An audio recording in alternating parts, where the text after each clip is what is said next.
at The this long and point. short of it is, previous players who have set combine records may have raised their draft stock, but they all went on to have careers that were marred with injuries and underperformance.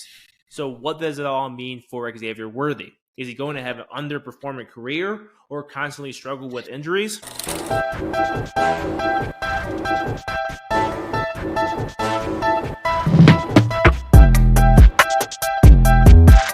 Guys, there's a lot of buzz around Texas wide receiver Xavier Worthy right now, and deservedly so. He just broke the NFL's 40-yard dash record by running a 4.21.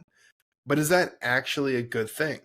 How had the previous record holders panned out, and is he doomed to experience their same fate? Starting with the previous holder of the 40-yard dash, we have Mr. John Ross III, who had a time of 4.22. Ross ended up being drafted by the Bengals 16th overall in the 2017 NFL Draft. He had a 5-year career plagued by injuries, appearing in only 37 of a possible 81 games. He played 4 seasons with the Bengals as well as 1 season with the Giants. He actually did sign a futures contract with the Chiefs last offseason before informing the team that he was retiring from the game. He only cracked 500 yards once in his career. Next, we have the bench press record held by New Zealand-born defensive tackle Paye. Paye set the record back in 2011 with 49 reps on the bench. He would go on to be drafted in the second round by the Chicago Bears. He had a 7-year career playing 4 seasons with the Bears before bouncing around to Washington, Cleveland, and Dallas. A degenerative knee condition actually would cause him to retire during the 2017 season. His best year came in 2014 actually though, when he started all 16 games for the Bears and posted 57 tackles and 6 sacks. Moving on, we have the vertical jump record set by wide receiver Chris Conley. Conley jumped 45 inches back in 2015 before being drafted by the Kansas City Chiefs in the 3rd round. Conley is still currently active in the NFL, having just played for his 15, the 49ers.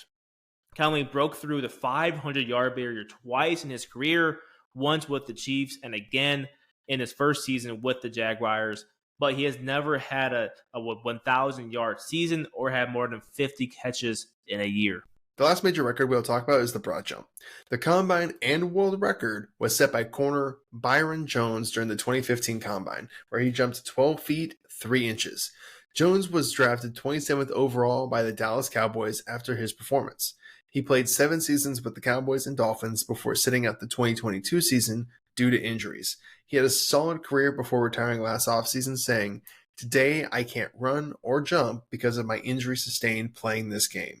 The long and short of it is, previous players who have set combine records may have raised their draft stock, but they all went on to have careers that were marred with injuries and underperformance. So what does it all mean for Xavier Worthy? Is he going to have an underperforming career or constantly struggle with injuries? To put bluntly, the answer is no. Worthy is going to be the one that breaks that trend when it comes to combine record holders. First off, Worthy never missed a game in college. He even played half a season with a hand fracture, which you may guess is pretty hard to do when you play wide receiver. The dude is tough. Secondly, Worthy is not just a fast player. He has excellent change of direction ability. He understands how to run routes. He's not just a deep threat or a screen guy. He understands leverage and tempo. He can use them to attack you at all 3 levels. His speed gives him great yards after catch potential after every single catch.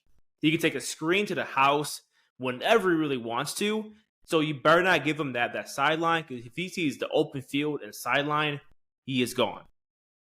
He can also beat man press with a good combination of different releases and disguise them so a corner never really knows what is coming.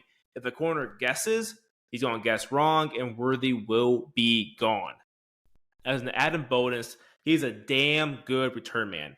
A team can free up a roster spot by drafting him because he can serve as 1 as a starting receiver and 2 as a return man. And he will also be your favorite player to use in Madden. He better be like a 99 speed. I mean, Mm-hmm. he owns that like record. There are only a couple of minor concerns with Worthy, though. One concern with him is his frame. Being honest, this might just be being nitpicky. He has played at 165 or lighter for basically his entire life, and it hasn't been a hindrance yet. We've also seen other players, like Devontae Smith, be successful with smaller frames. Injury proneness could become a question as he is playing against bigger players, but again, that is at best just a guess. The other concern could be drops, but he only had one season with a drop percentage over 10%, and he had a fractured finger for half the season, so that might not even be a factor. So in summary, we believe Worthy will be well worth the high draft pick that some team is going to spend on him. And he actually could be, in my own opinion, one of the best receivers in the league in a couple seasons. So let us know what you think in the comments section. Is someone team making a mistake in drafting Xavier Worthy high? Don't forget to hit the subscribe button and share this video with your friends. Until next time, we're the RFL Show. All right, guys, and that actually does conclude our podcast episode for the day. Thank you so much for sticking with us. Hope you learned a little bit about previous combine record holders and a little bit about Xavier Worthy himself. Hopefully you've enjoyed the segments we did today. If you did, go to the comment section. Let us know what you thought and anything else you'd like to see out there. Again, like we just mentioned, it's Emmett. We'll see you guys next time, and we're the RFL Show.